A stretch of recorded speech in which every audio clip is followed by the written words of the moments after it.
falar do movimento composto. Movimento composto, para ser mais exato, movimento relativo.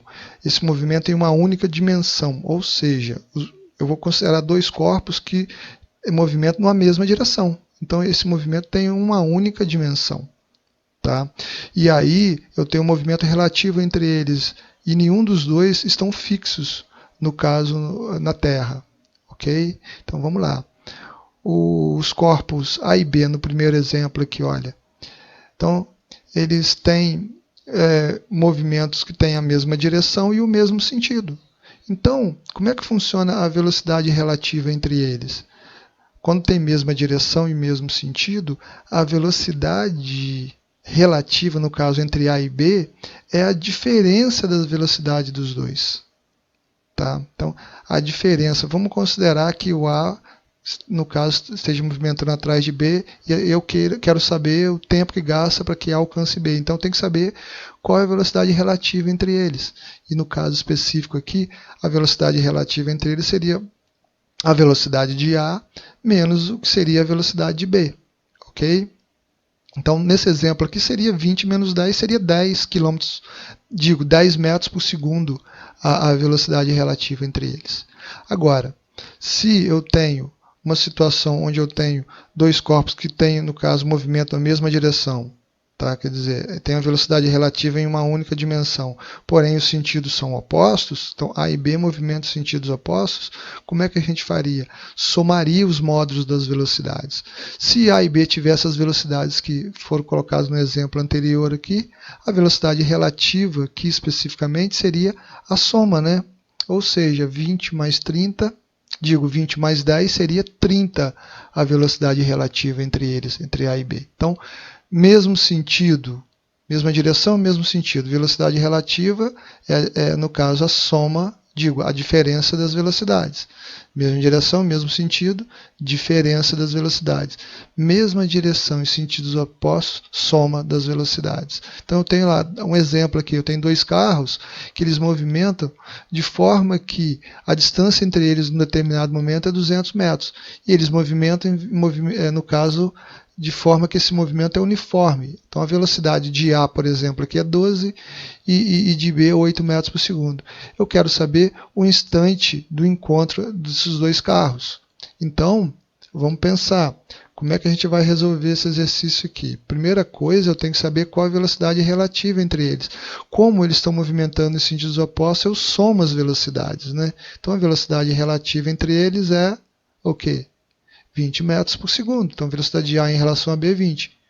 Eu quero calcular o quê? O intervalo de tempo gasto para que eles se encontrem, ou seja, para que eles realizem esse deslocamento relativo de 200 metros.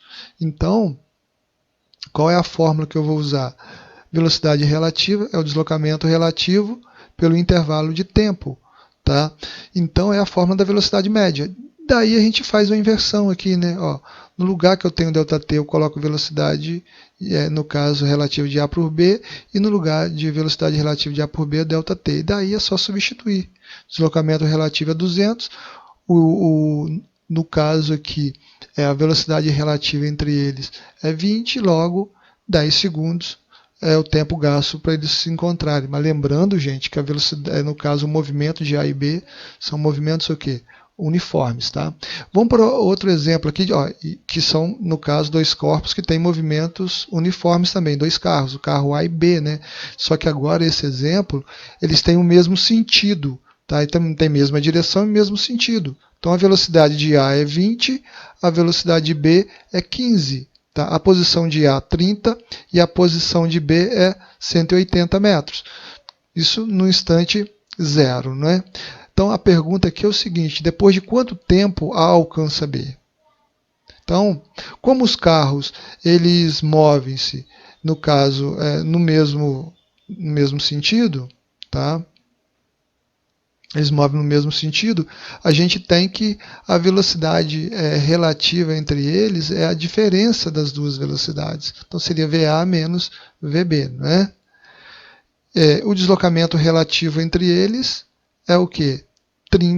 No caso, 30 é a posição de A, 180 de B, então o deslocamento relativo seria 180 menos 30, 150. Tá? O intervalo de tempo gasto para que A alcance B é o que eu quero calcular. Então, a velocidade relativa entre A e B seria 20 menos 15. Então, logo, a velocidade relativa entre A e B seria 5 metros por segundo.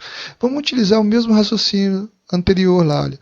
Eu posso utilizar o conceito da velocidade média, que já que os corpos têm movimento uniforme, né? Então, a velocidade relativa entre eles é o deslocamento relativo entre eles pelo intervalo de tempo. Faço uma inversão matemática aqui, né? ΔT é igual ao deslocamento relativo pela velocidade relativa. Logo, o intervalo de tempo vai ser o quê? Deslocamento relativo pelo tempo, pela velocidade relativa entre eles, que é 5. Então, logo, 150 por 5. Então, o tempo, que é o que eu quero calcular, 30 segundos, que é o tempo que gasta, no caso, o corpo A para alcançar o corpo B. Bom, vamos a um outro conceito importante aqui para a gente poder ver nossos próximos exercícios, os próximos exemplos aqui. O princípio da simultaneidade, ou o princípio de Galileu. O que diz esse princípio de Galileu? Ele diz o seguinte: quando eu tenho, no caso, um corpo que tem vários movimentos, ou seja, vários movimentos em várias direções, no caso, que são simultâneos, certo? Cada um deles que ocorre, né, vai ocorrer sem interferir no outro, ou seja, cada um deles ocorre como se os outros não existissem. Então, um movimento não interfere no outro. Tá? A gente já viu isso no lançamento oblíquo, por exemplo. A gente tem o movimento vertical, que é um MUV, e o movimento horizontal, que é um MU. Os movimentos são simultâneos, mas independentes. Um não interfere no outro. Ok? Isso também acontece quando eu vai estudar aqui, que é o que a gente vai fazer agora, estudar o movimento de um barco atravessando um rio. Tá? Então, o barco tem a velocidade própria dele, em função do motor que ele tem. O rio tem sua velocidade, que é a velocidade da correnteza, a gente chama de velocidade de arrastamento. Tá? Então, as duas velocidades, ou os dois movimentos acontecem sem que um não interfira no outro. É óbvio que a gente vai ver que a soma das duas velocidades, a soma que seria, a gente está falando de vetores, a soma seria o que seria a velocidade resultante. Tá? Mas um movimento não interfere no outro. Ok? Então, vamos considerar lá um barco, né, movendo na água, ok? Então, observa que o barco, ele tem, no caso, sua velocidade própria, velocidade do barco, velocidade própria dele. E ele tem uma velocidade em relação à água. Né? Então, VRL, velocidade do barco em relação à água. Tá? Então, que seria, no caso, essa velocidade representada aqui de azul. Tá? O movimento das águas, tá, resulta no que seria a velocidade da correnteza, ou velocidade de arrastamento, tá, de laranja aqui, olha. Então, essa é a velocidade de arrastamento. E a terceira velocidade representada aqui é a soma dessas duas. No caso, a velocidade própria do barco, ou seja, a velocidade em relação à água do barco, e a velocidade de arrastamento, somadas da velocidade o quê? Resultante. Tá? Vamos lembrar que nós estamos falando de vetores, então a gente vai ter que utilizar, nesse caso específico aqui, Pitágoras, para achar o que seria a resultante, se a gente fosse calcular aqui. Ok? Vamos para situações específicas para o movimento de um barco num rio. Ó. Um barco rio abaixo. Como assim rio abaixo? Eu tenho aqui a velocidade de arrastamento, que é da correnteza, e tenho a velocidade relativa do barco em relação à água, que a gente poderia dizer que é a velocidade própria do barco, que tem mesma direção e mesmo sentido. E aí, somar esses dois vetores, eu tenho a velocidade resultante do barco aqui, que está de azul. E aqui somar é literalmente somar mesmo. Por quê? Porque essas duas velocidades, esses dois vetores, têm o quê? Mesma direção e mesmo sentido. Então eu somo eles. A gente já viu isso esse ano na revisão. Lembra disso. Tá? Lembra disso na hora de resolver esse tipo de exercício. Já um barco rio acima, olha. Então o barco está com o motor ligado, a velocidade própria dele, velocidade em relação à água, no caso, tem um sentido contrário à velocidade de arrastamento. Então é um barco rio acima. Rio acima porque a velocidade própria dele é maior que de arrastamento. Porque se fosse menor, ele desceria o rio, é óbvio, né? E aí a velocidade resultante seria a diferença das duas velocidades. A velocidade do barco, velocidade em relação à água do barco, menos a velocidade de arrastamento que é da correnteza. Tá? Então, a gente viu isso também. Então, a velocidade própria do barco de arrastamento tem a mesma direção, mas sentidos opostos. Vamos para o próximo caso aqui. Um barco ele tem seu eixo perpendicular à correnteza, ou seja, a velocidade imprimida pelo motor vai ser perpendicular às margens do rio, aqui, ó, a velocidade relativa ou a velocidade em relação às águas, que é a velocidade própria do barco, está de verde aqui, perpendicular à margem, e a velocidade da correnteza, que é de arrastamento, paralela às margens. Tá? Então, se o barco sai desse ponto aqui, ele vai em linha reta, numa trajetória perpendicular às margens do rio? É óbvio que não. Ele vai descer o rio e vai seguir essa trajetória que está demarcada aqui. Então, ele vai descer um pouco o rio aqui no caso, mas vai atravessar o rio. Ok?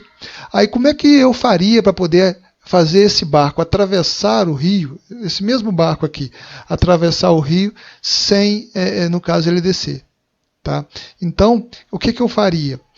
Eu inclinaria esse barco do jeito que está aqui. Ó. Então, ele não teria seu eixo perpendicular à correnteza. Então, eu inclinaria ele de forma que a inclinação fosse contrária à correnteza.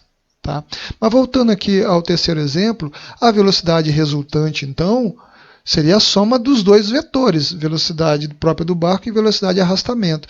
Mas nesse caso aqui, como formam um ângulo de 90 graus, esses dois vetores, teorema de Pitágoras. A velocidade resultante é a hipotenusa e a velocidade própria do barco de arrastamento são os catetos. Tá?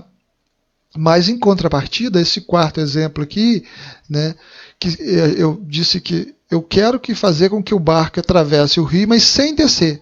Então você tem que inclinar, tem que colocar o eixo dele, no caso, inclinado de forma que é contrária à correnteza. E aí tem um determinado ângulo. Esse ângulo vai depender, óbvio, do valor da correnteza, da velocidade da correnteza e, óbvio, também da velocidade própria do barco. Tá? De forma que, se eu somo a velocidade própria do barco, tá, com a velocidade de arrastamento, eu tenho aqui a velocidade resultante que vai ser perpendicular às margens. Olha, então ele vai sair do ponto A e chegar no ponto B. Então, nesse caso, observa aqui, presta atenção, que a velocidade relativa do barco, ou velocidade, no caso, própria do barco, se eu for analisar os vetores aqui, é minha hipotenusa. Olha, se eu posso pegar esse vetor e projetar aqui, é minha hipotenusa. Então, ó, a velocidade relativa ao quadrado do barco, ou seja, a velocidade própria do barco ao quadrado, é igual à velocidade resultante ao quadrado, mais a velocidade de arrastamento. Só um detalhe, gente, para vocês entenderem. A velocidade resultante, todas essas aqui, velocidade resultante, que se a gente fosse determinar, seria a velocidade do barco em relação a um ponto fixo, à margem do rio. Tá?